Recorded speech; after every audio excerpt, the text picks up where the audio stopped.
quero cumprimentar os irmãos com a santa e gloriosa paz de nosso Senhor Jesus. Graças a Deus, mais um domingo, estamos aqui reunidos para aprender a santa e poderosa palavra do nosso Senhor Jesus. Nós vamos hoje tratar de um assunto de grande importância, tendo em vista que o trimestre estamos abordando sobre a declaração de fé das Assembleias de Deus, o nosso cremos, um assunto de grande importância para todos nós, para toda a igreja, para todo aquele que deseja entender, compreender, ter a ciência de quem serve e de quem é o seu Senhor. Nós vamos iniciar agora com uma oração. Feche os teus olhos. Amado e soberano Deus, nós queremos te agradecer por esta manhã tão poderosa, manhã maravilhosa que o Senhor tem nos concedido para estar aqui na tua presença, para adorar o teu nome, para te bendizer, para aprender, para propagar a tua palavra, Senhor. Que essa palavra, Senhor, encontre guarida, encontre acolhimento no coração e na mente dos teus filhos. E daqueles também que desejarem, Senhor, de uma maneira esporádica acessar essa página. Nós não sabemos o horário que será acessado, nem o momento e nem o local, e nem quem acessará. Mas quem acessar, Senhor, possa ser impactado, possa ser, Jesus, confrontado, possa ser desafiado, Senhor Jesus, a tomar um novo rumo acerca da fé, acerca da maneira de pensar e de agir. Louvamos a Ti, ó Deus, pela vida do nosso pastor Fábio Tenório e a sua família, a vida do nosso superintendente, pastor Josué, que juntos, Senhor, tem franqueado essa oportunidade de nós sermos participantes desse trimestre, um trimestre tão maravilhoso, Senhor. Continua conosco, abre os nossos horizontes espirituais, que nós possamos falar com a nossa alma, Senhor. É o que eu te peço e te agradeço no teu nome santo, Jesus. Amém. Nós iremos cantar um hino da harpa cristã, um hino de número 545, Porque Ele Vive. Eu te convido, você também aí na sua casa, a abrir a sua harpa cristã, na sua sala, abrir o seu pulmão, abrir a sua boca e cantar ao Senhor. Porque Ele vive.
Jesus, que vivo está, porque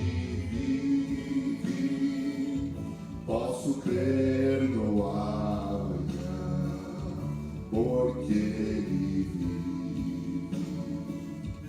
Temor não há, mas eu bem sei, eu sei que a minha vida está nas mãos de meu Jesus, que vivo está.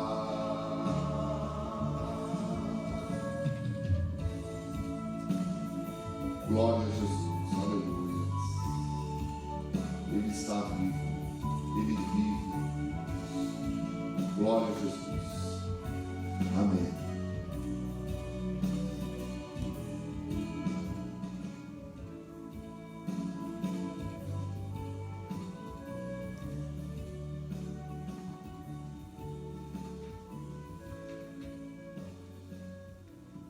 Como eu disse no início, nós iremos tratar nesse domingo, capítulo 5 da nossa declaração de fé, que fala acerca das obras de Cristo.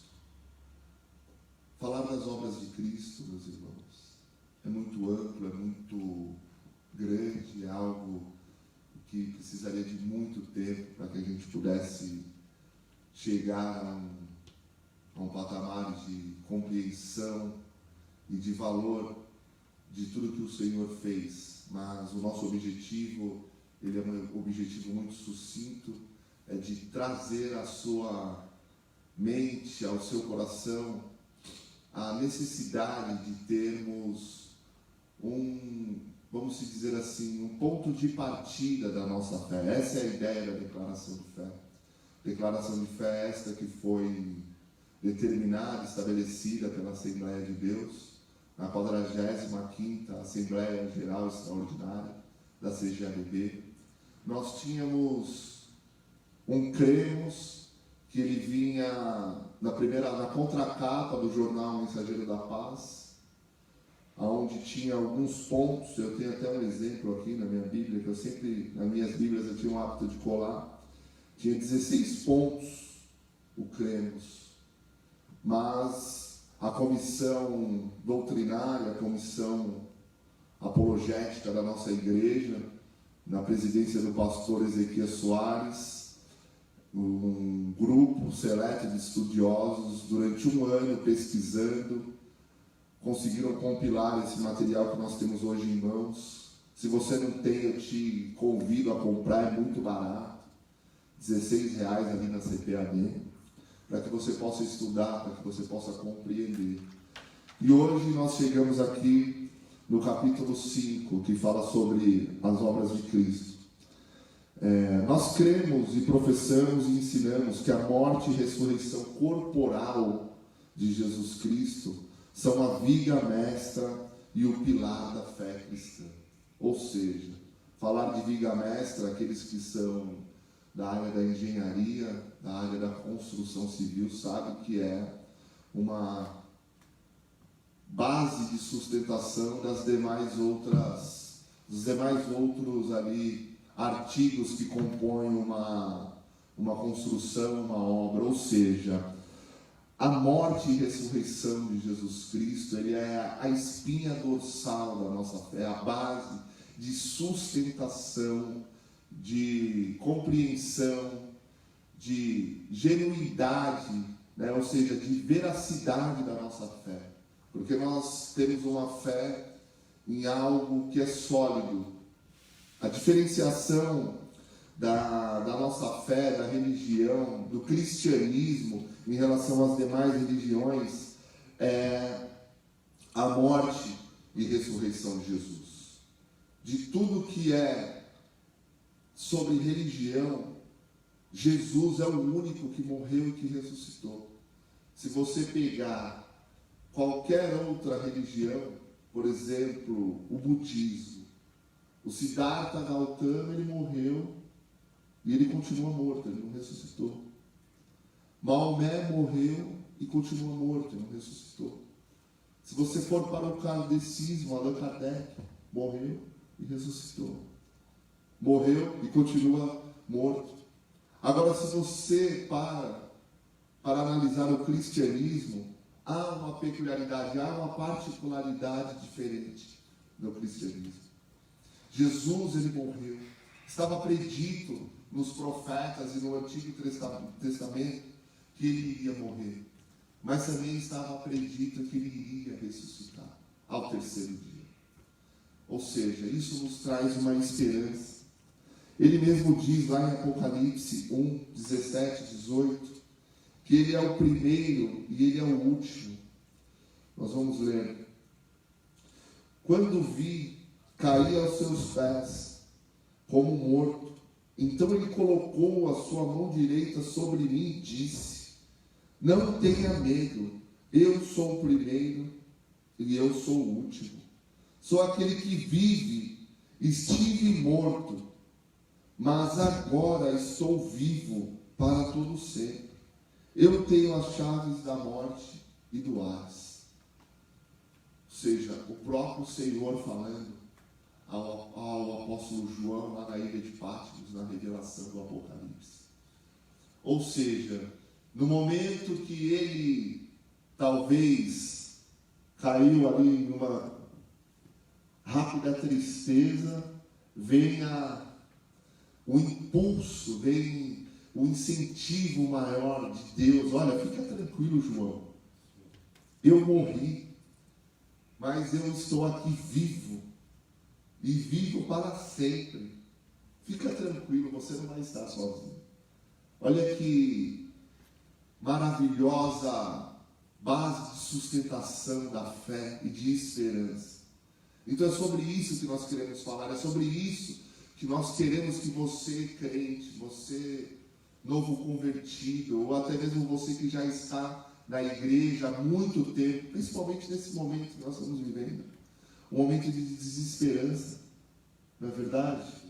Momento de tristeza, momento de muita solidão espiritual. O povo, o mundo hoje está sem uma orientação. Nós temos a base da nossa fé, que é a morte e ressurreição de Jesus Cristo. Nós cremos em alguém que veio para essa terra, viveu na forma de homem como homem, porém sem pecado, se submeteu a humilhações, zombarias, até mesmo chegando à morte, mas está vivo.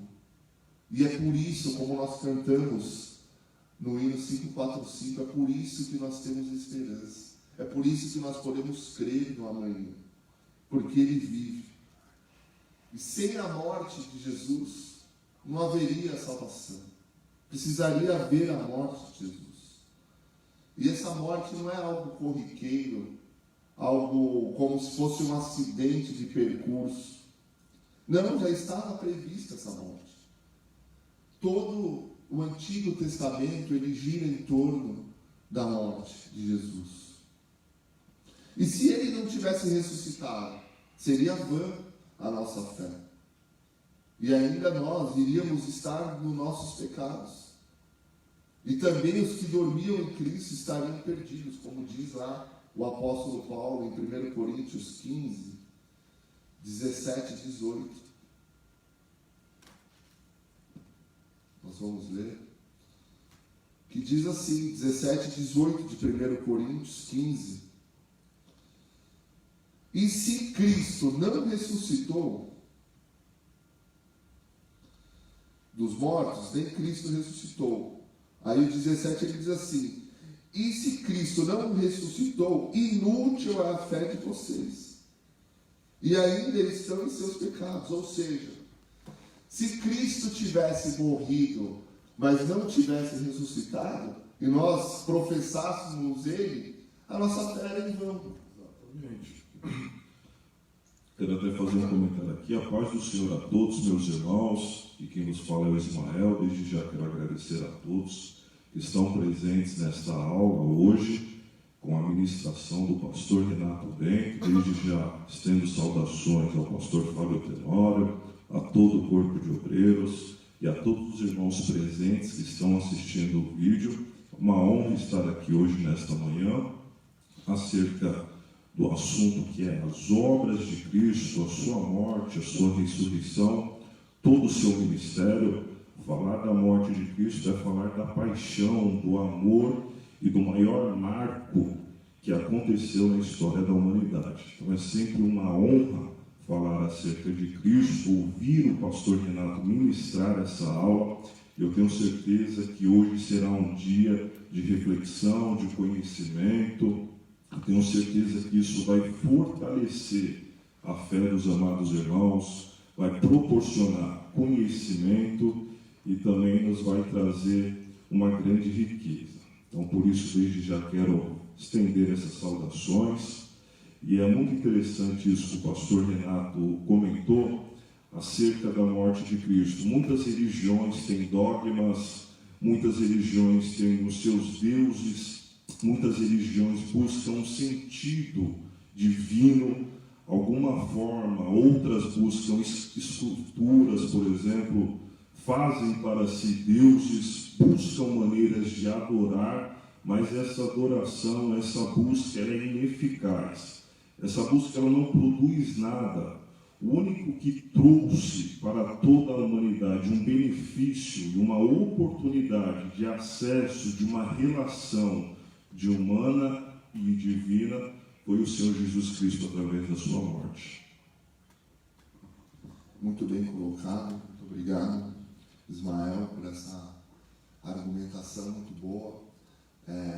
Enfim, tudo isso, irmãos, que diz acerca de Jesus Cristo é o que nos dá toda uma esperança e toda uma certeza de quem nós temos servido. Nós não temos servido alguém que prometeu algo e foi embora e nos deixou à mercê, à deriva. Não. Nós cremos em Jesus Cristo e Ele ressuscitou. E nós já não estamos mais dormindo nos nossos pecados. Nós não estamos mais perdidos. Nós não temos uma esperança. O apóstolo Paulo aqui no capítulo 15, ele continua dizendo, se a nossa esperança é somente nessa vida, nós não somos dignos de compaixão. Ou seja, a nossa esperança não é somente uma esperança nessa vida aqui presente. Muito mais a fé. Nós temos uma fé.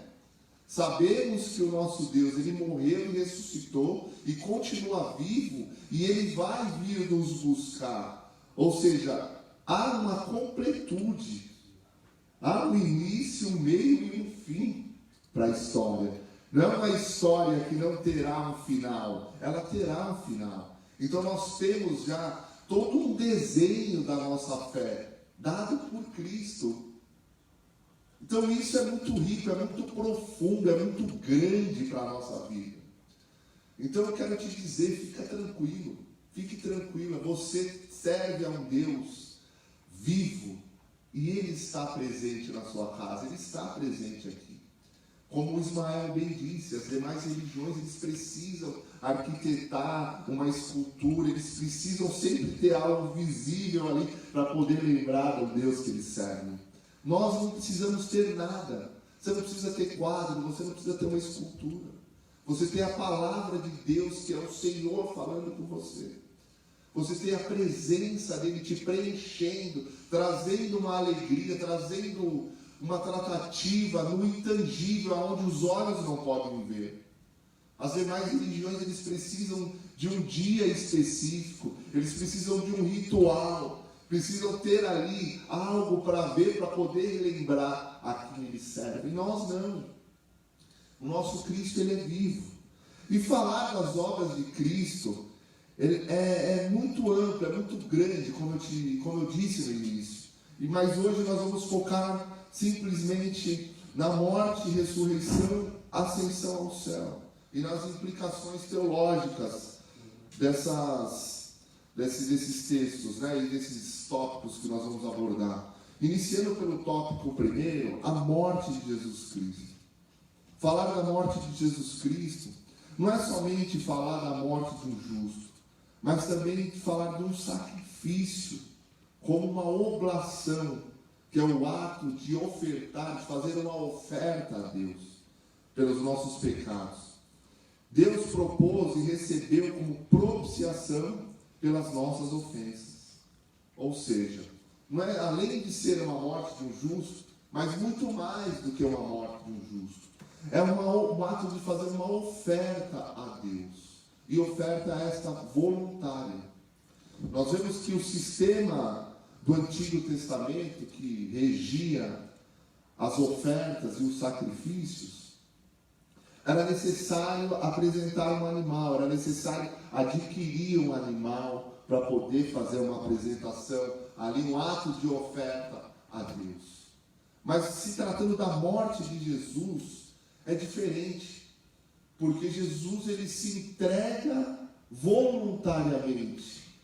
Lá em João 3,16 nos diz que Deus entregou o seu Filho unigênito, ou seja, o seu único Filho, para que todo aquele que nele crê não pereça, ou seja, não se disperse na sua completude de vida, ou seja, não venha se perder, não venha se estragar.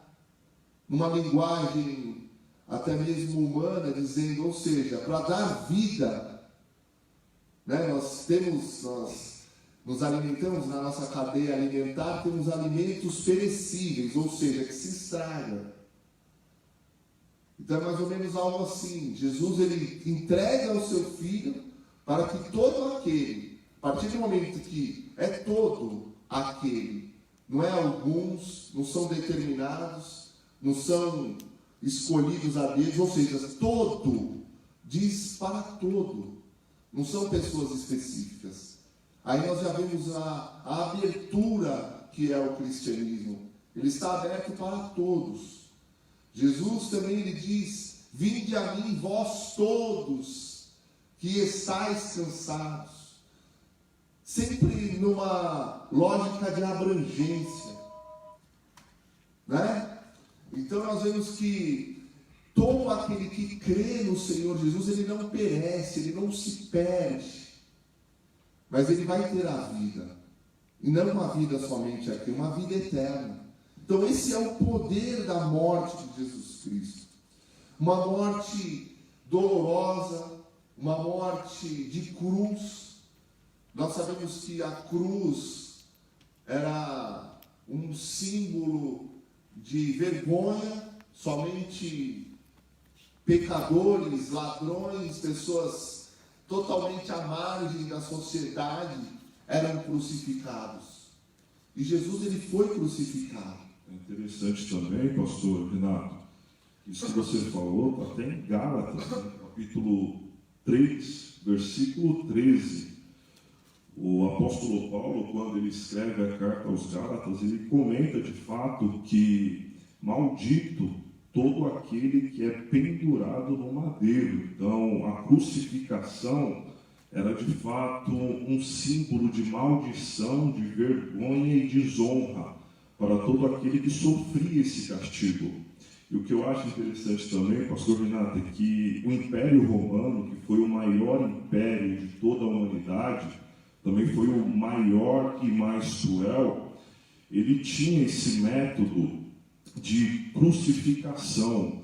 Aquele que era crucificado era tido como um criminoso, era alguém que era tido como escória romana. Então, reparem que essa morte vicária, eu gosto do apóstolo Paulo também, pastor Renato, porque ele usa essa expressão, morte vicária, como morte adunatória, que tem o significado de substituir. Ou seja, Cristo, ele fez uma substituição do castigo que iria sofrer a humanidade. Então, ele se pôs no nosso lugar para sofrer o duro castigo, não só dos romanos, como também de toda a humanidade, como Isaías descreveu, que o castigo estava sobre nós. Estávamos andando como um caminho errante, mas Cristo ele tomou o nosso lugar, ele substituiu, estávamos prestes ali a sofrer todo tipo de desonra, o pecado estava sobre nós, só que Cristo ele nos substituiu. Então ele nos deu novamente essa relação de acesso, uma relação que foi perdida com o pecado de Israel, mas que através da cruz do Calvário, onde era tida como maldição, da maldição ele fez bênção. Maravilha a gente poder relembrar, poder aprender a respeito desse aspecto histórico da morte sobre a cruz, né, de crucificação. Era já uma cultura romana, e Jesus ele passa por esse processo para que todo ali o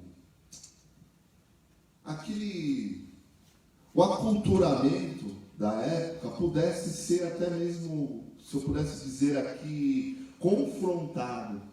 Porque imagina só, uma pessoa que morre crucificado, né, tido como uma pessoa qualquer, depois de ser retirado da cruz, ser colocado num túmulo, como era o costume da época, e depois de 3 dias ser retirado daquele túmulo, mas não por alguém, mas por ele mesmo.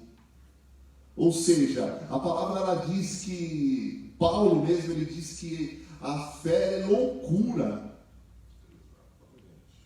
Então, assim, além de ser algo extraordinário, algo muito poderoso, é também algo controverso para aqueles que estavam ali vivendo naquela época. Porque era totalmente, assim, impensável. Impensável. Ou seja, a morte de Jesus, ela é parte. Quando a gente fala de obras de Jesus, a gente tem 2 aspectos. Tem os aspectos da exaltação e da humilhação. Porque se a gente analisar o lado da humilhação de Jesus Cristo, é de um valor sem igual, incalculável, todas as coisas que Jesus precisou fazer. A primeira delas, se tornar forma de homem. Já é uma das maiores humilhações.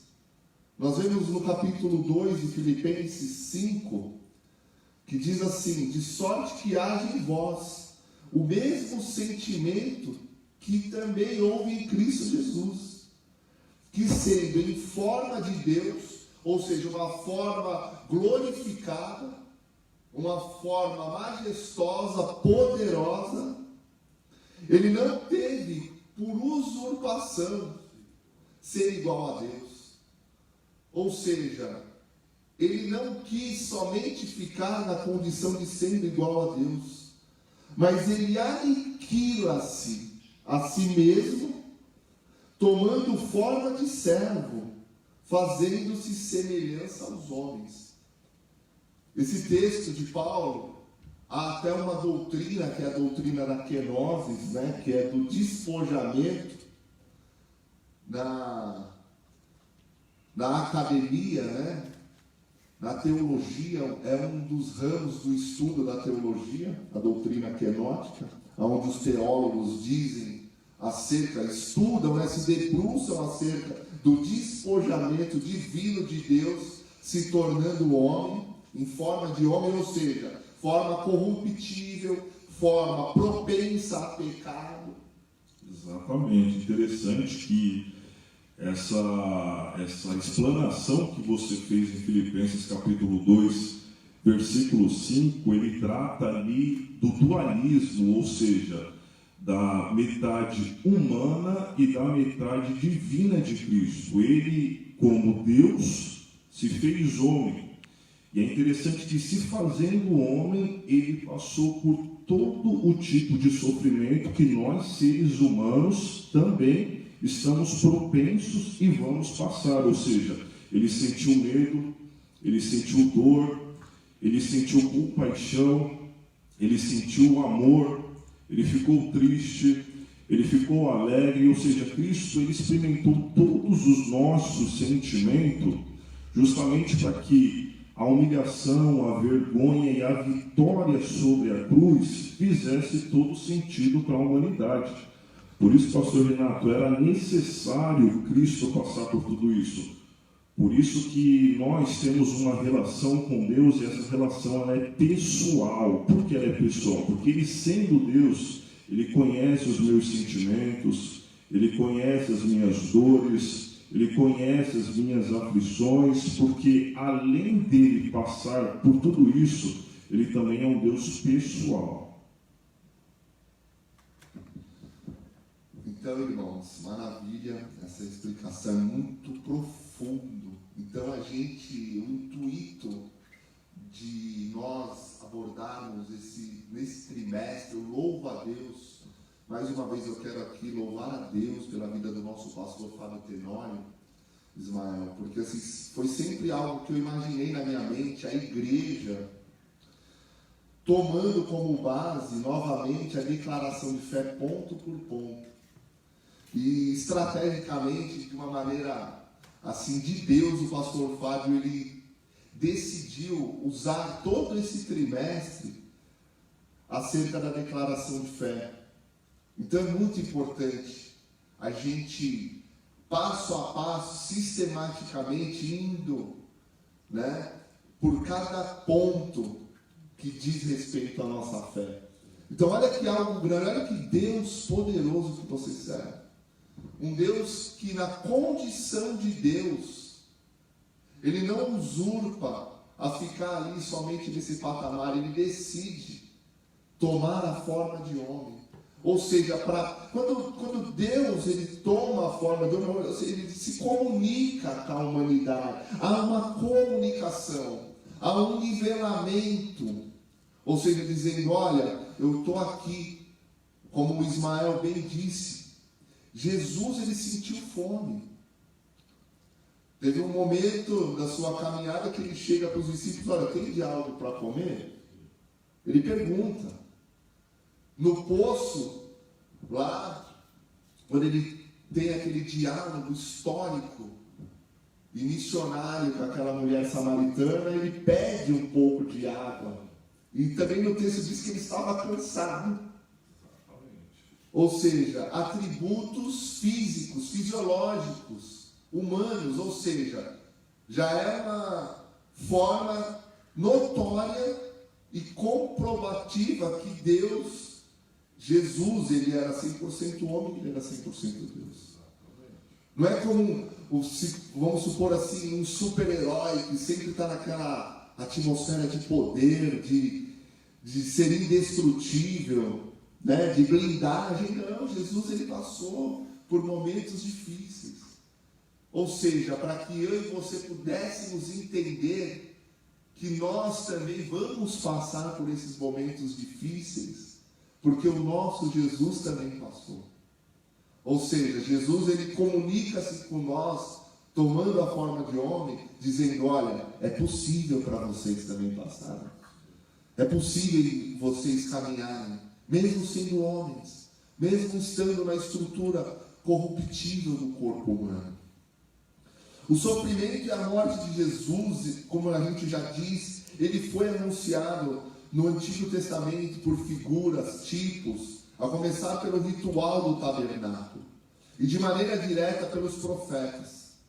O Novo Testamento, ele ressalta o cumprimento dessas profecias. Interessante, pastor Renato, ainda naquilo que você falou, eu estava dando uma lida aqui, e essa questão do sofrimento de Cristo, ela é muito importante, porque Paulo, quando ele fala acerca do sofrimento, ele usa a expressão flagelo de Cristo, né? O flagelo que Cristo passou, indicando ali o sofrimento, a tortura.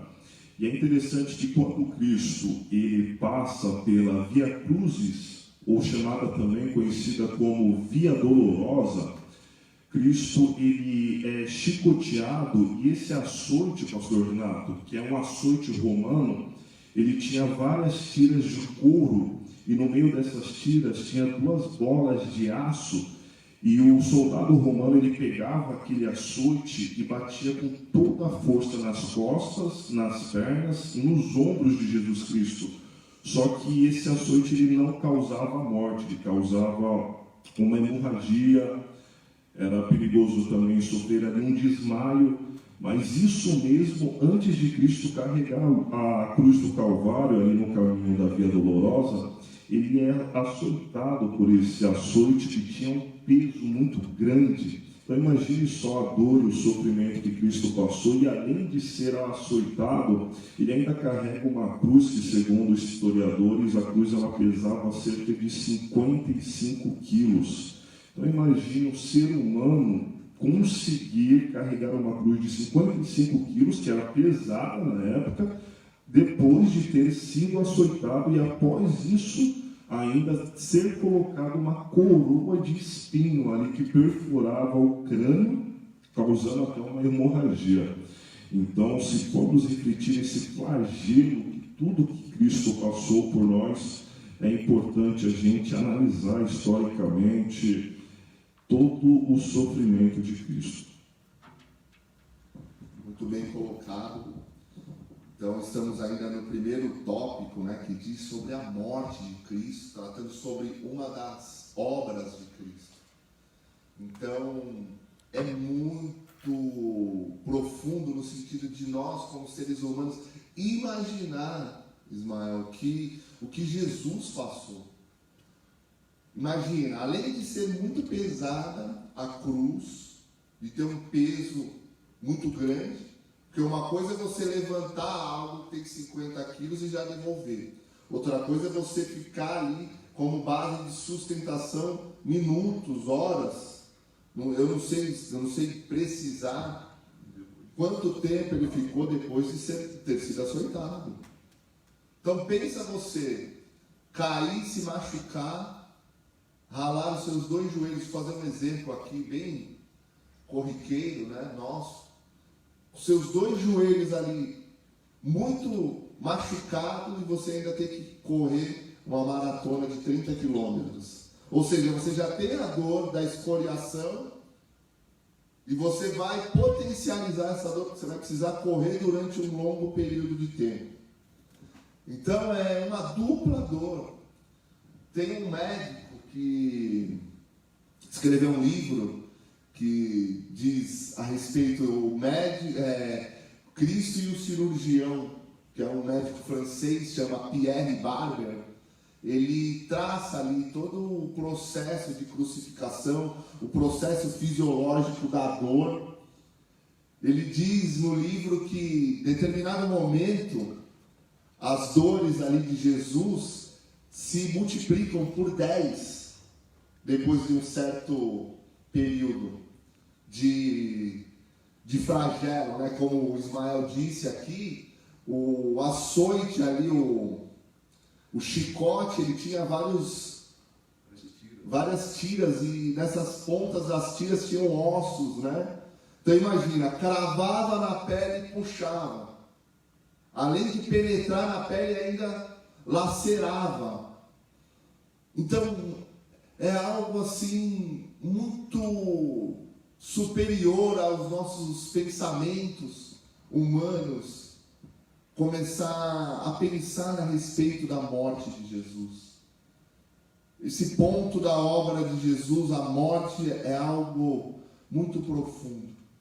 E o interessante, tudo isso por pessoas que não mereciam, que é o segundo tópico, que é a morte vicária, que do latim significa vicário, vicários, ou seja, que faz as vezes de outro, ou seja, que toma o lugar de outro, que se submete a sofrer algo no lugar do outro. Morte substitutiva, ou seja, alguém que não tem culpa, que não merece passar por esse sofrimento, e se propõe ali de maneira voluntária, não, eu vou lá no lugar deles. Interessante, né, pastor Renato, isso que você comentou da morte substitutiva, porque quando lemos a Bíblia Sagrada, vemos ali desde o Antigo Testamento a relação que Israel ele tinha com Deus. E é interessante que quando Israel peca, ele perde essa relação e é necessário ali uma reconciliação. Só que muitos meios eram utilizados na época antiga do Velho Testamento, como o próprio sumo sacerdote ali, que ele sacrificava o cordeiro que teria que ser imaculado e limpo, principalmente no dia da expiação, que ocorria uma única vez ao ano, que era o dia da expiação, onde o sumo sacerdote ali ele sacrificava o cordeiro em prol da nação. Só que esse sacrifício ele era um sacrifício ineficaz. Ele era um sacrifício assim que, como a própria expressão diz, de expiação, que vem do hebraico kapar, que tem o sentido de cobrir, ou seja, essa expiação, que traz o sentido de esconder algo, era algo temporário, que não era eficaz. Era um momento ali que o sacerdote ele fazia todo esse ritual sacrificial ali no Antigo Testamento, só que esse sacrifício que era feito era só para aplacar a ira de Deus. Logo, ele teria que fazer novamente. Por isso, pastor Renato, que era necessário, como o próprio escritor aos Hebreus fala, de um novo sumo sacerdote. Por isso que ele dá até o exemplo de Melquisedeque ali. E o mais interessante de tudo isso é que, para seguir a linhagem do sumo sacerdote, precisa ser da tribo de Levi e da genealogia de Arão. E se a gente lê em Gênesis gosta de trabalhar com a genealogia. Ele gosta muito de citar a genealogia ali, desde Adão, Noé, Abraão. Só que Melquisedeque não tem genealogia.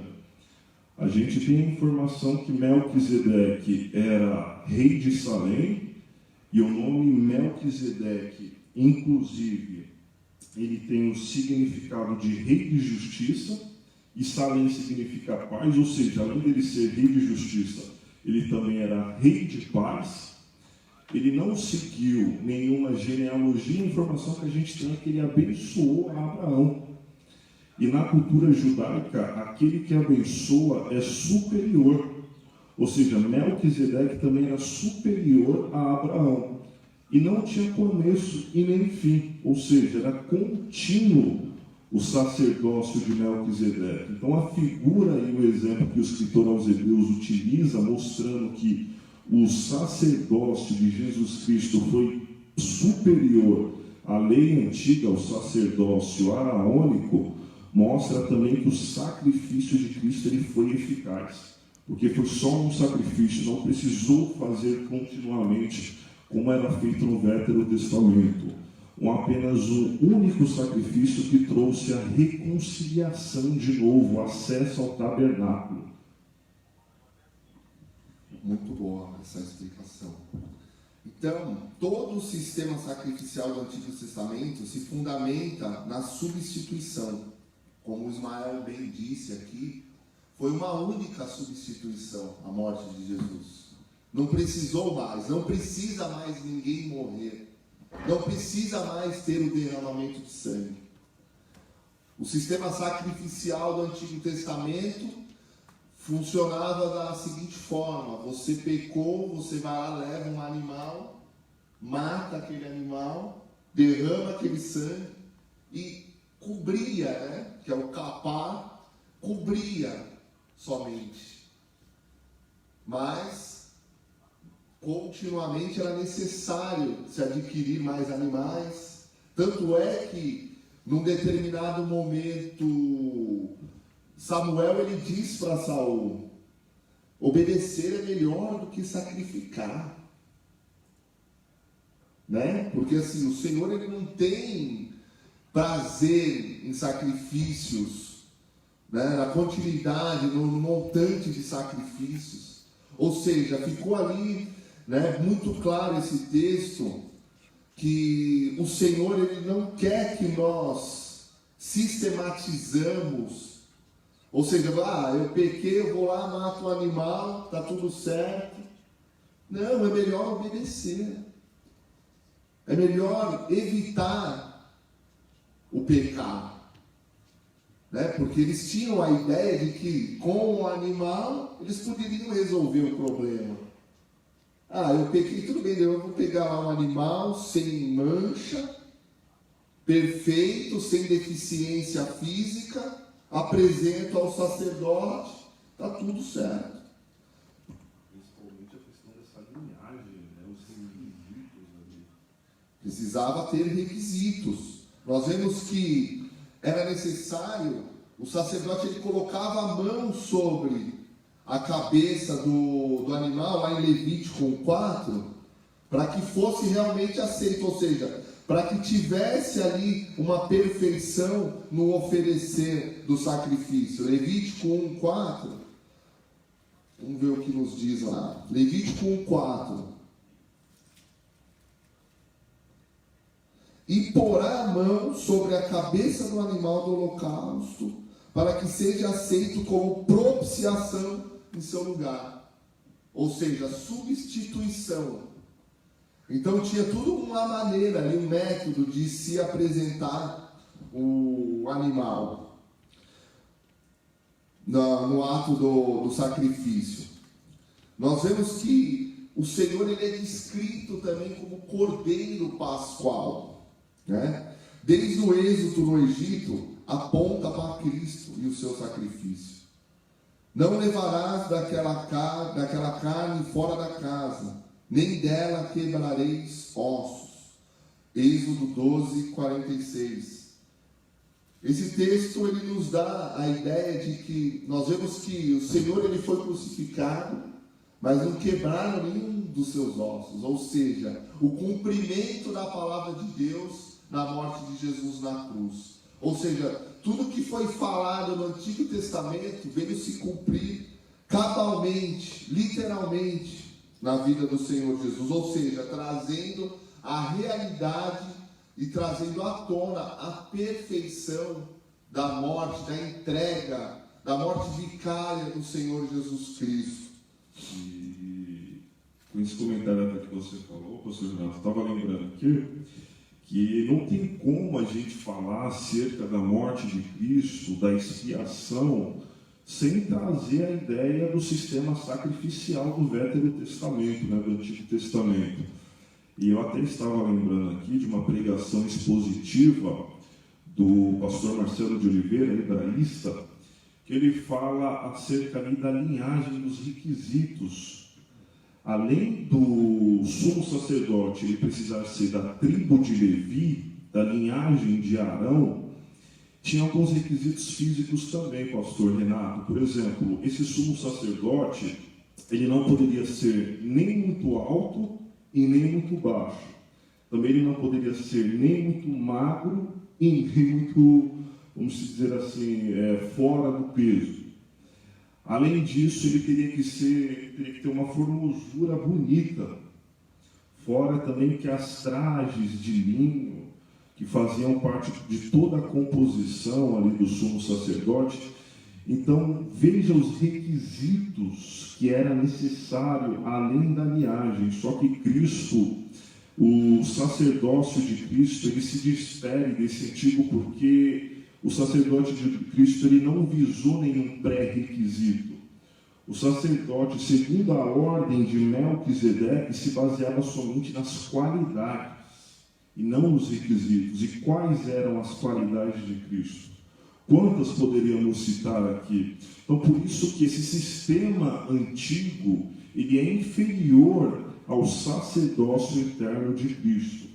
Por isso que não precisou de requisitos, não precisou de genealogia, não precisou de atributos, somente as qualidades mostram que o sacerdócio de Cristo ele é superior a todo aquele sistema araônico.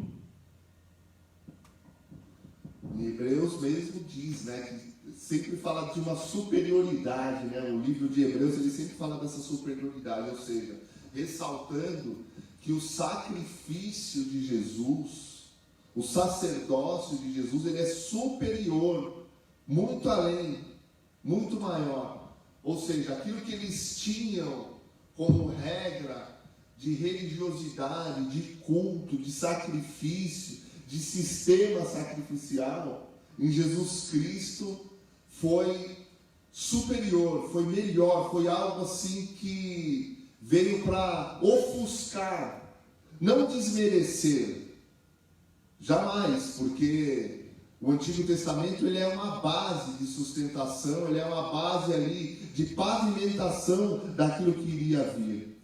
Ou seja, se era bom, havia algo muito melhor que iria vir posteriormente.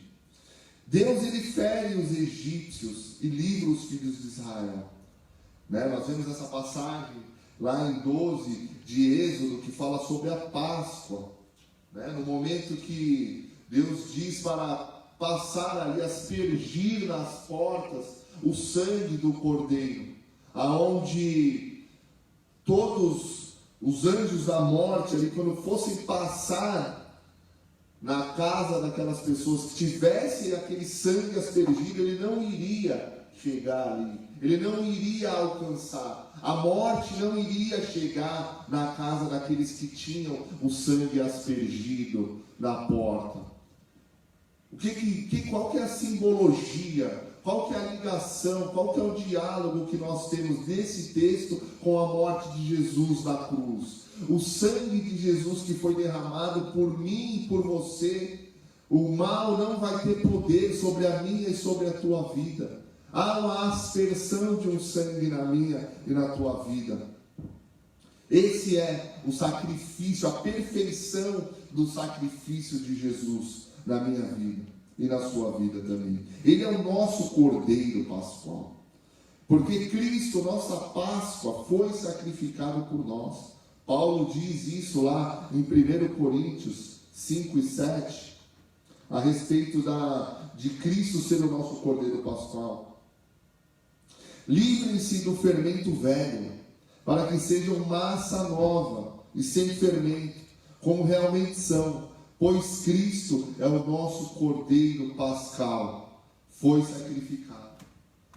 Ou seja, Paulo dizendo para nós nos livrarmos do fermento velho, nos livrarmos daquela massa antiga, e agora nós possamos ser massa nova, ou seja, um novo viver, uma nova forma de viver, ou seja, uma tranquilidade de saber que nós não temos mais que ficar sacrificando animais, derramando sangue de animais, porque o sacrifício do Senhor foi um sacrifício perfeito. João, quando estava batizando ali as pessoas no Rio Jordão, em determinado momento ele para Ismael, e as pessoas talvez perguntaram para ele: João, mas por que você parou? Continua batizando. Ele: não, calma aí, espera um pouco. Que, João? Olha lá, aquele lá, olha lá, o Cordeiro de Deus que tira o pecado do mundo, ou seja, que exclui, que remove o pecado do mundo. Não só o sacrifício do Antigo Testamento,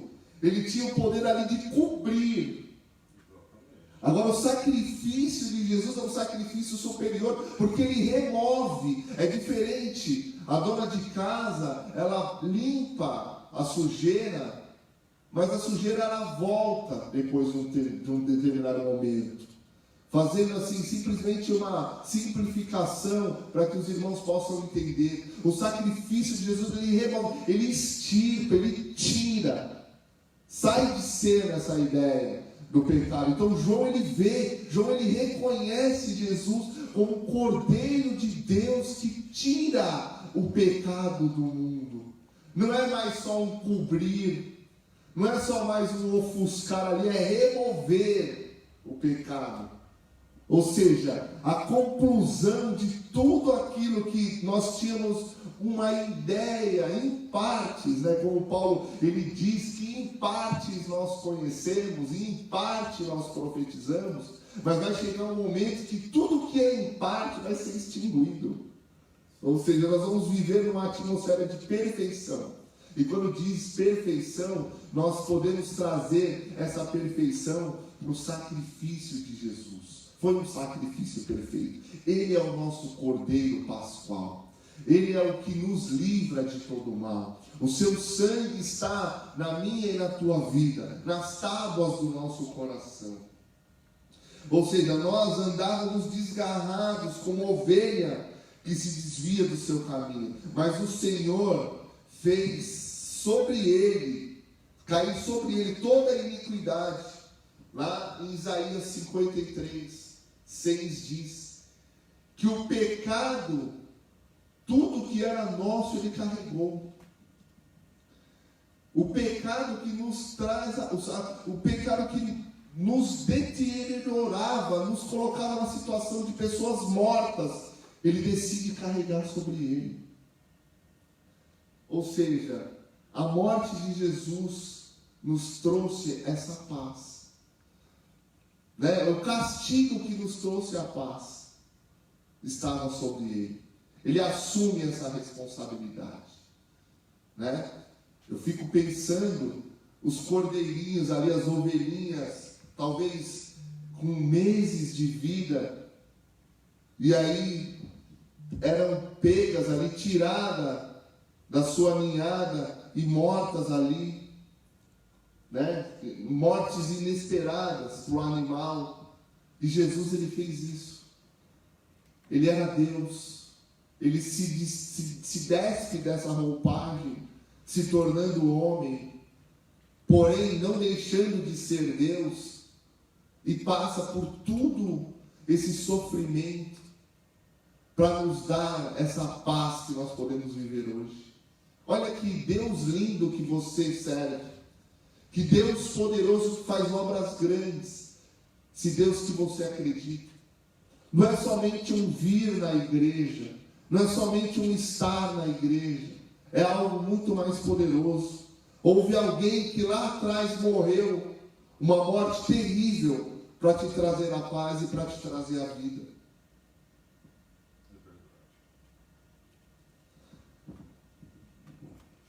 Então, irmãos, acerca da morte vicária, ela é uma morte substitutiva.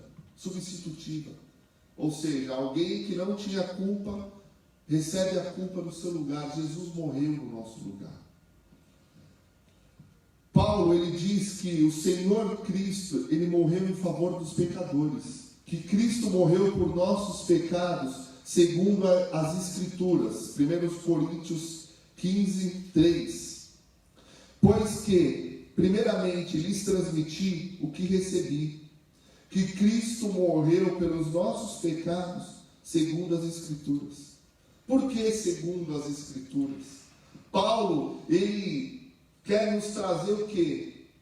Uma conversão de que tudo que está escrito, que foi escrito no passado, que foi escrito no Antigo Testamento, acerca do Jesus que iria vir, acerca de todo o sistema sacrificial, se resume, representa na pessoa de Jesus Cristo. Ou seja, segundo a Escritura já dizia, aqueles que conhecem a Escritura já teriam essa certeza de que Jesus realmente ele iria vir, iria morrer, iria ressuscitar e irá voltar.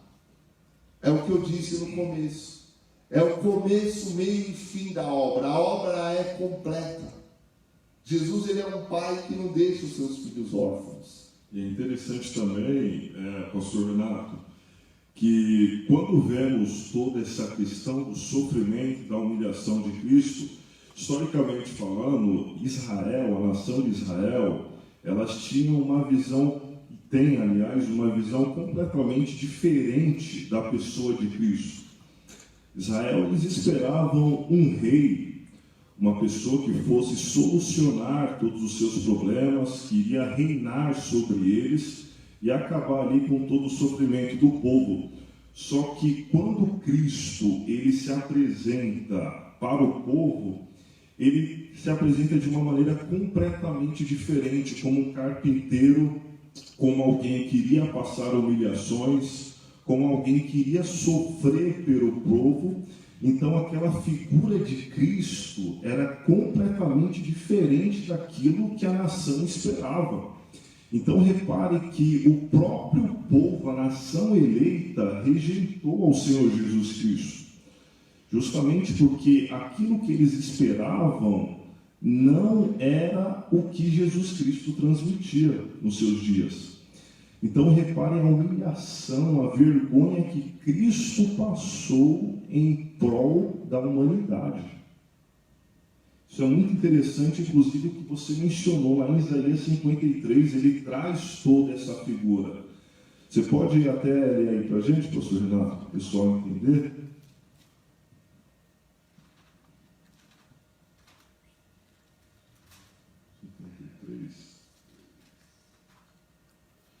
Bem no capítulo 1, ele já fala ali, aqui ó, esse é a chave. Quem creu em nossa mensagem e quem foi revelado o braço do Senhor, ele cresceu diante dele como um broto tenro e como uma raiz saída de uma terra seca. Ele não tinha qualquer beleza ou majestade que nos atraísse. Nada havia em sua aparência para que o desejássemos. Foi desprezado, rejeitado pelos homens, um homem de dores e experimentado no sofrimento, como alguém de quem os homens escondem o rosto. Foi desprezado e nós não os tínhamos em estima.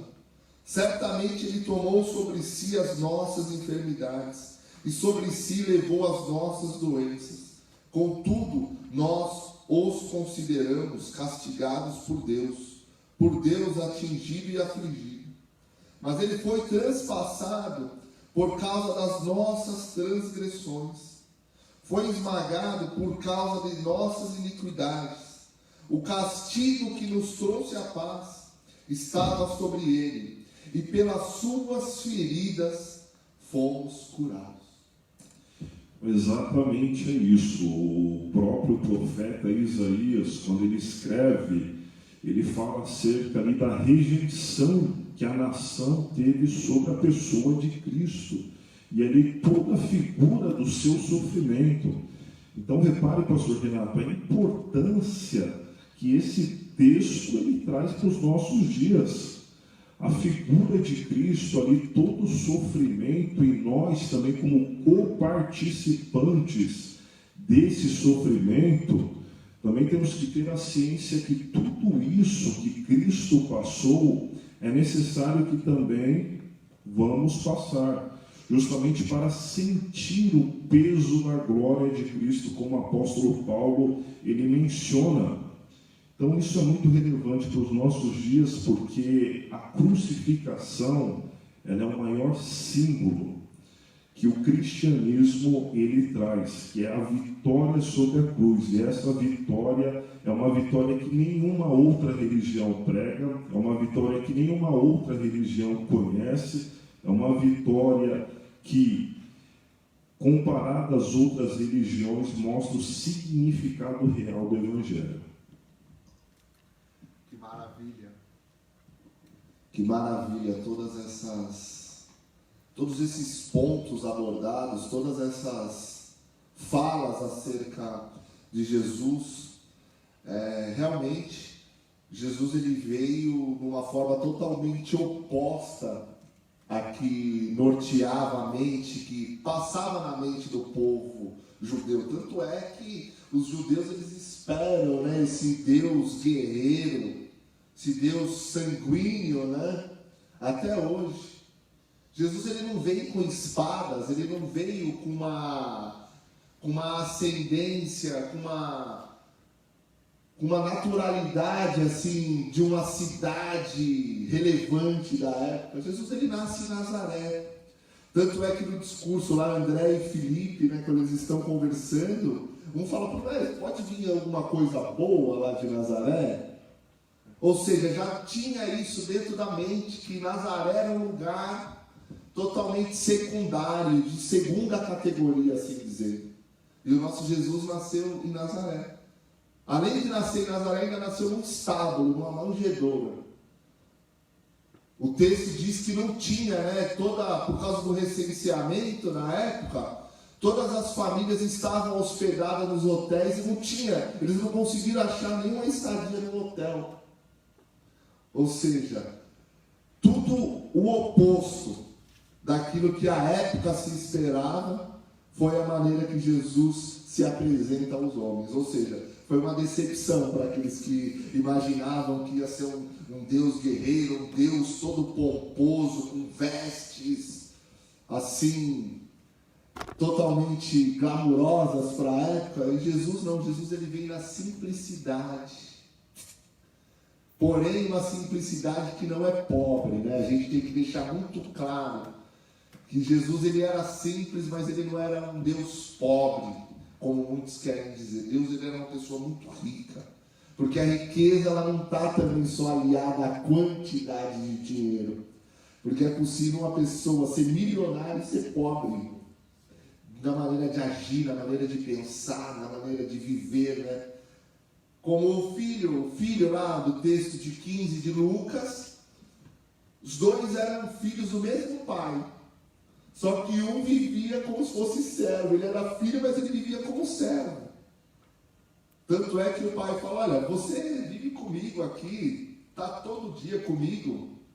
Seu irmão não, seu irmão foi embora, ele estava morto, ele reviveu. Vamos matar o melhor leitão aqui, vamos festejar. Ou seja, ele era rico, mas vivia como pobre. Ele era o senhor da casa ali, o mandatário, porque era filho do dono, mas vivia como um serviçal. Jesus não, Jesus ele veio de uma forma simples, mas ele era muito rico na sua maneira de ser, na sua maneira de viver, as suas palavras, né? Nos evangelhos diz que Jesus, ele, com 12 anos, ele estava ali no meio dos rabinos, falando, dialogando, discutindo acerca da lei, de uma maneira ampla, profunda, fluida. Então esse é o nosso Jesus, esse é o nosso Cristo. Agora vamos passar para o ponto de número 3, que diz a respeito da expiação. Nós cremos que Deus aceitou a morte de seu Filho Jesus Cristo como expiação pelos nossos pecados. Mas este, havendo oferecido um único sacrifício pelos pecados, está assentado para sempre à destra de Deus. Nós vemos lá em Hebreus 10, 12, que por um único sacrifício pelos nossos pecados, ele está sempre assentado à destra de Deus, ou seja, à direita de Deus. Ele vem, se entrega, se submete à morte de cruz, ressuscita, volta e está assentado à destra de Deus. Ou seja, destra, direita diz sobre responsabilidade, sobre autoridade, sobre continuidade. Ou seja, ele está lá, a postos, no controle da situação. O termo expiação, ou o verbo expiar, refere-se ao sacrifício para a purificação e perdão dos pecados. Mas o significado primário dessa palavra é o quê? Cobrir. A ideia, de novo, lá do capar.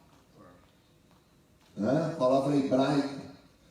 Ou seja, a ideia é o quê? Cobrir com o sangue. Por cima. Ou seja, porquanto o sangue que fará expiação pela alma. Esse ritual ele está no sistema mosaico, né? O que acontece? Nós temos a ideia de que para haver a cobertura do pecado é necessário ter sangue, né? Lá em Hebreus diz que sem derramamento de sangue não há remissão, ou seja, não há salvação, não há perdão. Então, a ideia que norteia, que perpassa todo o Antigo Testamento, é o quê? É a ideia de que precisava entregar um cordeiro, um animal, sem mancha, sem mácula, sem deficiência, como nós falamos, e precisava exaurir, ou seja, tirar, derramar todo o sangue desse animal, porque se não tivesse todo o derramamento, não era concluído ali o ritual sacrificial. Tanto é que nós vemos que quando o Senhor está na cruz, ele já tinha derramado muito sangue por causa das chicoteadas, né, a coroa de espinhos. E não contente, o centurião, o que ele faz? Ele vai e transpassa o corpo de Jesus para que saísse mais sangue. E o texto diz que saiu sangue e água. E nós sabemos que para que tenha vida é necessário ter derramamento de água e de sangue. Tanto é que nós vemos no parto de uma criança, quando nasce o feto ali, ele vem envolto do líquido amniótico, que é uma água esbranquiçada junto com o sangue. Até nisso, a palavra de Deus é perfeita. Até nisso, há uma perfeição no sacrifício de Jesus, porque teve derramamento. O texto diz que teve derramamento de água e de sangue. Olha que coisa profunda. Parece simples, às vezes a gente vem para a igreja, a gente escuta o pregador, a gente escuta o pastor, lê um texto, a gente está tão acostumado com isso, que a gente vê como algo corriqueiro. Mas nós vemos lá que o soldado, ele transpassa o Senhor, ou seja, tinha que derramar até a última gota de sangue, a completude do sacrifício expiatório do Senhor Jesus. Precisou ter o derramamento. Porque sem derramamento de sangue não há remissão. Isso é chamado que a propiciação. É o ato que traz o quê? Que apazigua a ira divina e satisfaz a santidade e a justiça de Deus, resultando no perdão dos pecados. Nós vemos que na cruz, o Senhor, no seu suplício, ele grita ali, né? Eli, Eli, lema sabachthani, Deus meu, por que me desamparastes? O texto de Isaías 53 diz que ele levou sobre ele todas as nossas transgressões, ou seja, todo o nosso pecado. Alguns teólogos, alguns historiadores dizem que esse momento que Jesus se sente ali desamparado, é um momento ali que está tudo estava sobre ele. Todo o nosso pecado. E aí, pós ser transpassado com a lança, que há todo ali aquele restante de derramamento de sangue, aí há a completude do sacrifício, da morte de cruz de Jesus. E ele vem e diz, no momento que há a apaziguação da ira divina, né? E que há uma satisfação da santidade de Deus, aí nós já estamos caminhando para o final do sacrifício. Jesus, ele grita, tetelestai, está consumado. Aleluia, glória a Deus. Ou seja, foi feito por completo, está consumado. Ou seja, foi feito do início ao fim. A obra expiatória se dá por completo nesse momento. E a expiação era o meio de aplacar a ira. A propiciação é o resultado do amor de Deus. Esse amor foi a causa do envio do Filho para a propiciação. E aqui nós temos o texto de 1 João que diz: nisto está o amor, não em que nós tenhamos amado a Deus, mas que Ele nos amou e enviou seu Filho para a propiciação, ou seja, para aplacar a ira divina e satisfazer a santidade de Deus. Porque eu e você, nós não temos condições de nos salvar.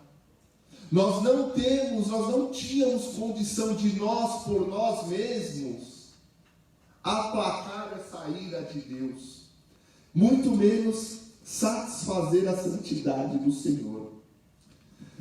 Mas pelo amor, não um amor de que nós amamos Ele primeiro, mas Ele nos amou, nós não sendo merecedores. Eu quero deixar bem claro que nós não somos merecedores de nada. Se nós temos algo é porque Deus, Ele nos amou primeiro, porque a Bíblia diz que nós estávamos mortos nas nossas transgressões e pecados. Então o ato expiatório nada mais é do que o resultado do amor de Deus por nós, sabendo que nós não tínhamos condições alguma de aplacar a ira de Deus, muito menos de satisfazer a santidade do Senhor. Muito bom, viu, pastor Renato? Muito boa essa explanação acerca do sacrifício de Cristo, do sistema sacrificial do Antigo Testamento, que é a morte expiatória, a morte vicária. É importante ressaltar que há uma distinção do que é vicário e do que é expiatório. E a expiação, ela tem de fato esse sentido de cobrir. Daí deriva também a palavra capar, que significa cobrir por cima, para não ficar visível. Diferente também do vicário, que Paulo utiliza também a expressão adunatório, que tem o sentido de substituir. Ou seja, Cristo, ele substituiu o pecado que estava sobre nós, o peso do pecado que estava sobre nós, ele se pôs no nosso lugar. Daí também o significado do adunatório que o apóstolo Paulo utiliza no Novo Testamento. É interessante agora esse tópico da lição, pastor Renato, que trata aí acerca da ressurreição e da ascensão de Cristo. E é muito importante essa questão da ressurreição, porque a doutrina da ressurreição é uma doutrina muito vigente nos nossos meios, principalmente na igreja de Corinto. Essa ideia da ressurreição, o apóstolo Paulo, ele teve um grande programa quando ele tratou esse assunto. E é interessante também que, por exemplo, comparado a outras religiões que creem também na ressurreição, só que de uma forma totalmente diferente, por exemplo, o budismo. O budismo, pastor Renato, ele traz a ideia do karma. E o que é esse karma? Esse karma, ele varia de acordo com as suas obras na Terra. Então, por exemplo, se você praticou bem, fez obras boas, na sua próxima vida, na sua próxima reencarnação, que é no novo corpo, você vai viver de acordo com as obras que você fez. Se você praticou obras más, você virá da mesma forma, sofrerá as consequências das obras más na outra vida, na reencarnação, que não é no outro corpo. Então o Espiritismo também, ele traz essa ideia da ressurreição, só que era uma ideia diferente também. Ou seja, aquele que morre, ele vai reencarnecer também, vai acontecer a ressurreição, só que agora de uma outra vida, de uma outra fisionomia, completamente distinta. E essa ressurreição acontece também através das falas, das revelações, que assim eles acreditam, que um ente querido que morreu vai falar com eles através das revelações, através de orientações, que são os médiuns que eles chamam também. Então, uma ideia completamente distinta da ressurreição de Cristo. Cristo, após a vitória sobre a cruz, eu gosto aqui, pastor Renato, de citar a primeira carta aos Coríntios, no capítulo 15, a partir do versículo 55, aliás, 54, 1 Coríntios capítulo 5, versículo 54, que diz assim: e quando isto que é corruptível se revestir da incorruptibilidade.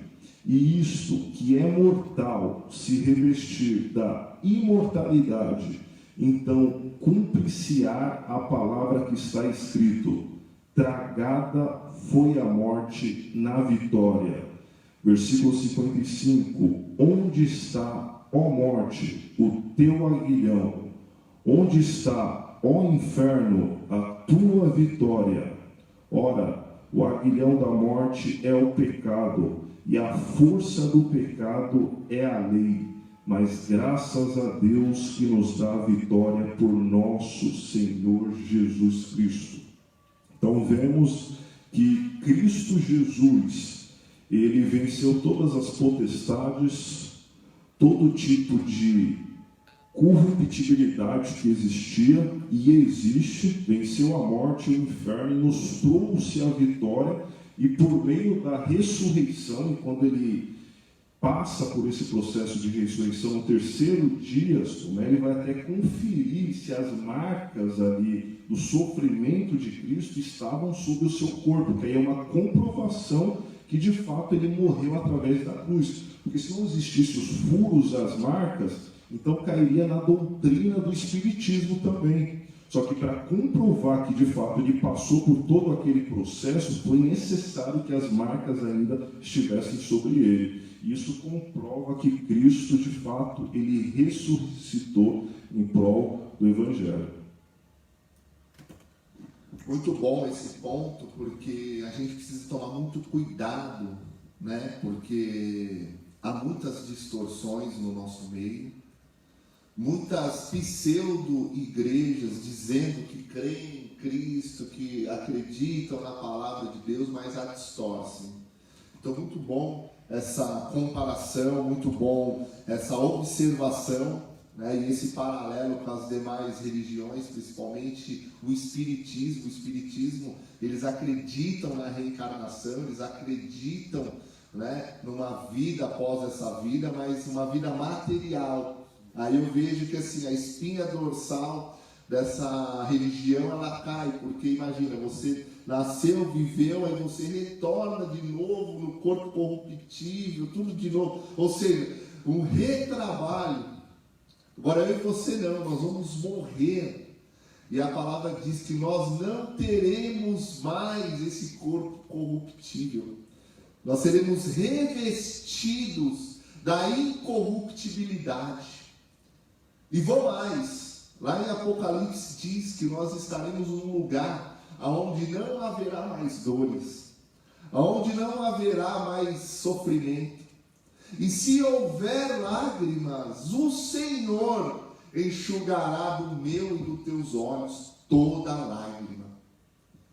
Que maravilha, que coisa gloriosa o Senhor tem prometido para aqueles que creem nele, aqueles que esperam nele não somente nessa vida, mas uma vida após esta. Paulo, ele apresenta Jesus ressuscitado, né? E a ressurreição de Jesus, ela foi corporal, conforme foi profetizado no Antigo Testamento, e anunciado pelo Senhor Jesus, testemunhado pelos apóstolos.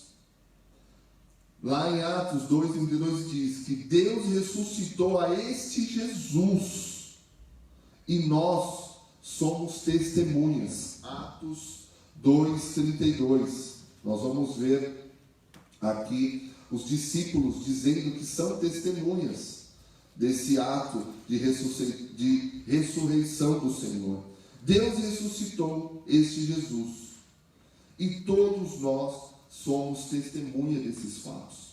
Nós vemos que a palavra diz que ele se apresenta com muitas e infalíveis provas aos seus discípulos num espaço de 40 dias. Ou seja, ele se apresenta com as infalíveis provas e muitas promessas também para os seus discípulos. Lá em João 14 diz que o Senhor, aonde ele está, há muitas moradas. E se não fosse assim, ele iria preparar um lugar. Ou seja, Não é um Deus que vai preparar, já está preparado. Esse lugar já está preparado para nós. E a ressurreição do Senhor, nós vemos também que ela é uma promessa que ela se cumpre no dia de Pentecostes. Além de aparecer para os discípulos, a palavra diz que ele apareceu para, em média, de 500 pessoas. E nós vemos aqui de novo a expressão segundo as Escrituras. Ou seja, todos esses acontecimentos já estavam preditos. Tanto é que a gente estava falando da morte de Jesus nos tópicos anteriores. O capítulo 53 de Isaías é praticamente 500 a 600 anos antes do nascimento. Então, ou seja, assim como a morte de Cristo já estava predita na palavra, a ressurreição também estava, né? Jesus, ele aparece, Deus, ele aparece ali numa forma para Paulo. Paulo teve um encontro com o Senhor Jesus, lá em Atos 9. Ou seja, o Senhor, ele continua em nosso meio. O Senhor, ele continua na sua forma de agir vivo em nosso meio. Ele ressuscitou e ele continua vivo em nosso meio. Não de uma forma corpórea, como de carne e osso, mas nas suas ações conosco, em nosso meio. A morte e ressurreição de Jesus são os principais elementos que distinguem o cristianismo de todas as religiões da terra. Jesus é o seu fundador. Havendo Cristo ressuscitado dos mortos, ele já não morre a morte. E a morte também já não tem mais domínio sobre ele. Nós vemos isso lá em Romanos 6, 9. Jesus, ele é o principal elemento da fé do cristianismo, né?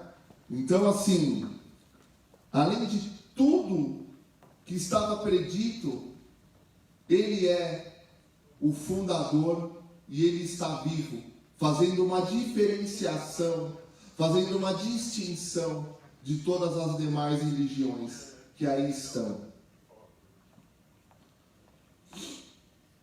A morte vicária, a morte de Jesus, ela não teria um significado teológico, ela seria destituída, ela não teria toda essa importância se Jesus continuasse morto.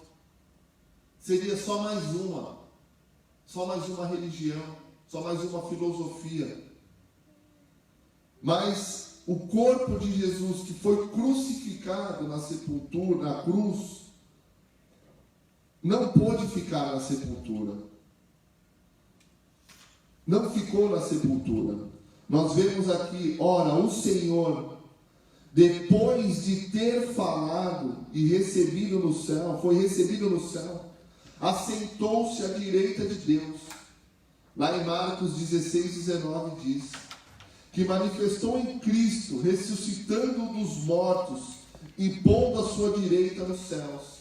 Efésios 1, 20. Ou seja, ele não ficou restrito à sepultura. Ele está à direita de Deus. A morte e ressurreição é o centro da pregação do nosso Evangelho. É o centro da pregação cristã.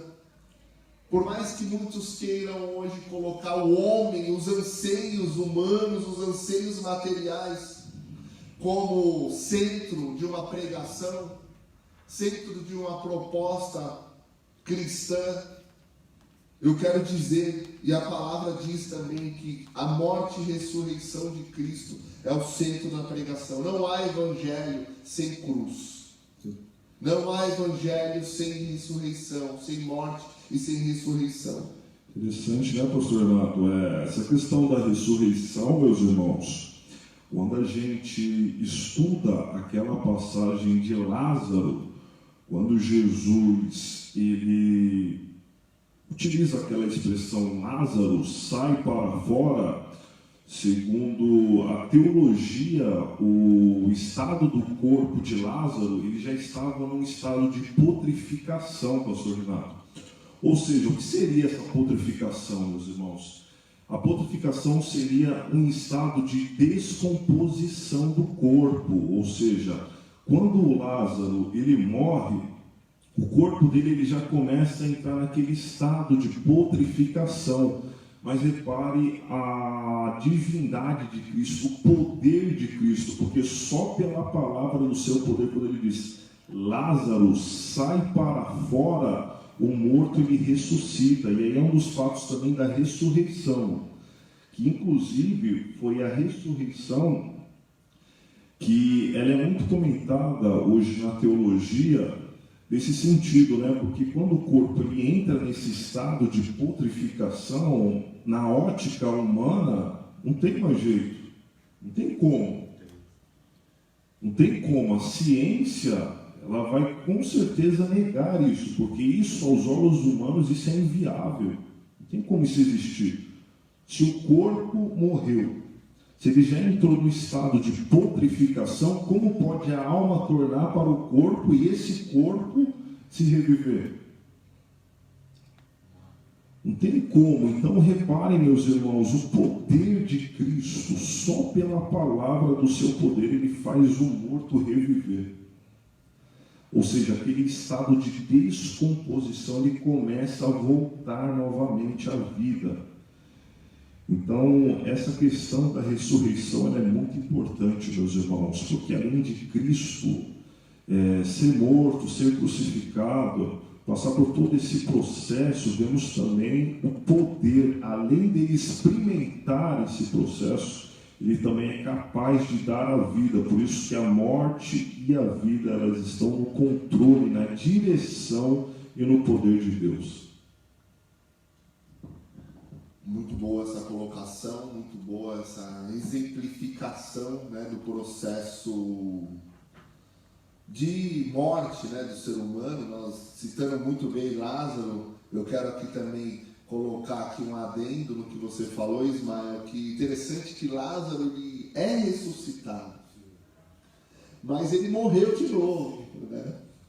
Então nós vemos que para que a gente tenha em mente que o único que morreu e ressuscitou e continua vivo é o Senhor Jesus. Ele é o único. Ele pode haver ressurreições hoje? Pode, mas com certeza essa pessoa ela irá morrer novamente e não voltará. Agora o Senhor, ele morreu, ressuscitou, está vivo no nosso meio e vai voltar para a sua igreja, para que nós possamos ser iguais a Ele também. Que nós possamos continuar crendo nisso.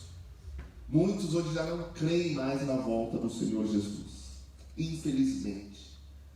Falar da volta do Senhor Jesus não tem mais espaço no ambiente ansioso somente por coisas terrenas, coisas materiais, coisas voltadas para o ego humano.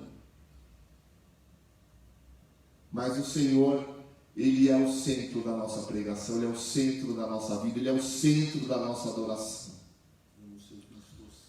Precisamos ser cristocêntricos, mais cristocêntricos, muito mais cristocêntricos. Caminhando para o final, o valor do sacrifício de Jesus. Jesus, ele oferece o sacrifício perfeito, onde ele mesmo foi a própria vítima desse sacrifício.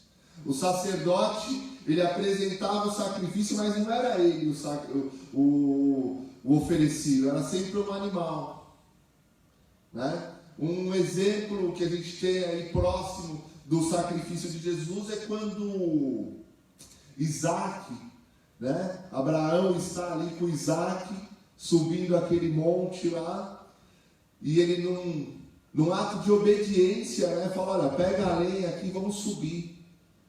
E Isaac fala, mas cadê o holocausto, cadê o cordeiro de Deus, né, pro holocausto? Aí ele diz, ó, o cordeiro, Deus proverá o cordeiro. Ou seja, ali tudo uma alusão de como seria, né, as madeiras nas costas ali de Isaac, subindo aquela montanha, toda uma prefiguração, né, do sacrifício. Ali a gente vê, pastor Renato, que ali era uma tipologia, né? Era uma tipologia que quando ele pergunta cadê o cordeiro, e quando Abraão ele se prepara para oferecer o sacrifício, quando ele vai ver já tem um cordeiro ali. E esse cordeiro era o próprio Senhor Jesus Cristo, irmãos. O cordeiro que apresenta ali naquela passagem de Gênesis era já uma tipologia do sacrifício de Cristo por todos nós. Então, muito bem falado, pastor Renato. E não um animal, mas o sangue do próprio Senhor foi derramado. Não foi o sangue do animal, foi o sangue do próprio Senhor. E o Senhor Jesus, Ele é o verdadeiro homem, verdadeiro Deus. Ele viveu, sentiu necessidades humanas, nasceu de uma mulher, embora foi gerado por ação sobrenatural, né? Seu nascimento foi um nascimento virginal, como de qualquer outro ser humano natural, na forma de qualquer outro ser humano, porém virginal. O nascimento de Jesus se deu não por um ato sexual do homem e da mulher, né? Isso diferencia o seu nascimento dos nossos nascimentos. Eu e você precisou ter uma conjunção carnal do nosso pai e da nossa mãe para que nós fôssemos concebidos. O Senhor, Ele nasceu de uma maneira sobrenatural. Só que Ele sofreu, Ele cresceu, Ele passou fome, Ele passou sede, cansaço, Ele chorou, sentiu tristeza, angústia, foi traído.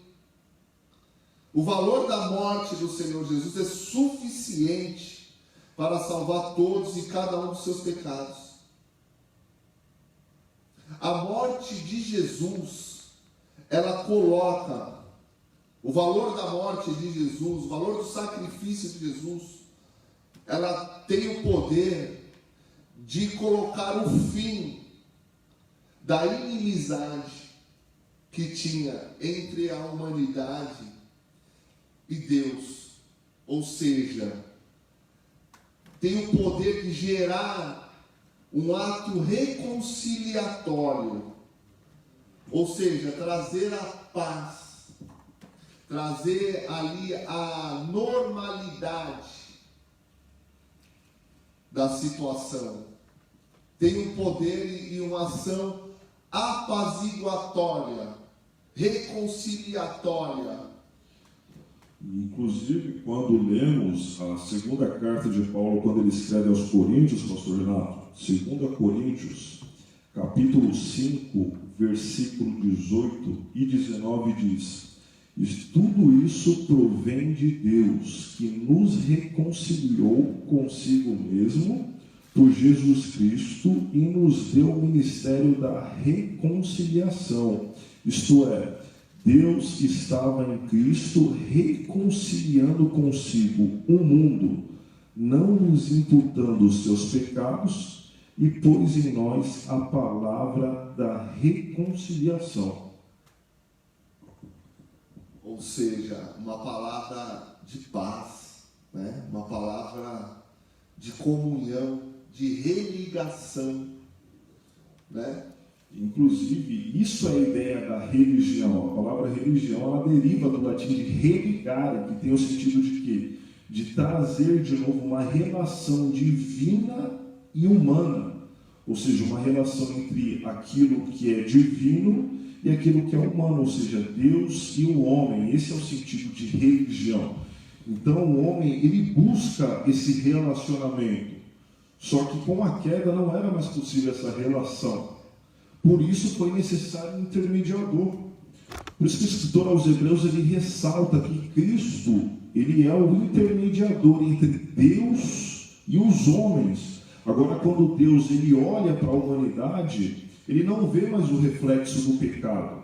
Agora, quando Deus ele olha para a humanidade, ele vê lá o intermediador, o reflexo de Jesus Cristo e o seu sacrifício salvífico, que proporcionou a todos nós de novo essa relação com Deus e a abertura ao tabernáculo, o véu que se rompeu e agora temos acesso a esse relacionamento com Deus.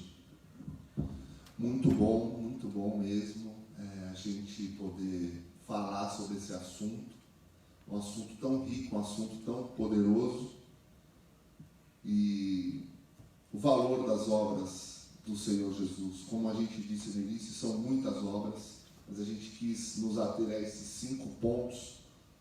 Eu tenho certeza que o Espírito do Senhor estará trazendo mais luz na sua mente para que você possa compreender. Eu e o Ismael aqui, nós estamos trazendo para você uma base, mas eu tenho certeza que o Senhor ele irá esclarecer com mais clareza na sua mente, trazendo ao seu coração cada vez mais o valor desse ato sacrificial, esse ato tão maravilhoso que foi a morte do nosso Senhor em nosso lugar, porque nós não tínhamos condições de fazer essa religação, nós por nós mesmos não tínhamos condições de promover essa reconciliação, nós não tínhamos condições, e Ele olhou lá do céu, vendo essa impossibilidade de nós, Ele entrega o seu Filho, para que Ele morresse por mim e por você, concluindo tudo aquilo que o Antigo Testamento dava em partes como iria ser. Ele faz a conclusão desse sacrifício, e por causa desse sacrifício nós temos hoje a oportunidade de ter acesso direto ao seu trono, que nós possamos continuar caminhando, crendo nesse Senhor Jesus, dependendo desse Senhor Jesus, nos alegrando com a palavra desse Senhor Jesus, sendo crente na pessoa desse Senhor Jesus. Que Deus nos ajude, que Deus possa confortar o teu coração nesta manhã. Amém? Estamos encerrando, que Deus possa abençoar, mais uma vez, estamos aqui falando a vida do nosso pastor Fábio Tenório, a sua família, pela oportunidade que ele tem nos dado de fazer parte desse distinto grupo de expositores desse trimestre. Que Deus possa te abençoar, pastor Fábio, irmã Mônica, irmão Nicolas, a família pastoral que foi colocada aqui nesse setor para cuidar de nós. Quero também agradecer a oportunidade da pessoa do pastor Josué, que é superintendente da escola dominical, que também permitiu que nós estivéssemos aqui. Que Deus possa abençoar a vida de vocês nesse domingo, às 18 horas, culto presencial aqui, com todas as normativas de regra de isolamento social, e também pelas lives. Nas demais congregações também o culto presencial obedecendo às regras de isolamento e também as lives. Então é isso, meus irmãos, que Deus possa te abençoar. Eu quero fazer uma breve oração. Feche os seus olhos. Senhor, nosso Deus e nosso Pai, nós te glorificamos porque o Senhor é um Deus tremendo, o Senhor é um Deus de poder, é um Deus que se entregou por nós sendo ainda pecadores, sendo falhos, estando mortos nas nossas ofensas e transgressões. Senhor Jesus, abençoa-nos neste domingo, abençoa a família, abençoa os teus filhos, os que estão trabalhando, os que estão em casa, aqueles que estão nos seus afazeres, até o momento do culto, à noite, onde estaremos te louvando e te bendizendo. Continua conosco, Senhor Jesus, nos abençoa no decorrer desse dia, no decorrer da semana, os teus filhos que estão necessitando de oração, que estão enfermos, que estão em exames de rotina, Senhor Jesus, abrange também a este, Senhor. Permanece conosco, Senhor Jesus, fica conosco e nos dá a graça. Amém. Estenda as suas mãos. Que a graça do nosso Senhor Jesus, o grande amor de Deus, a comunhão e as doces consolações do Espírito Santo estejam com todos nós, não só hoje, mas sempre. Que nós possamos dizer amém.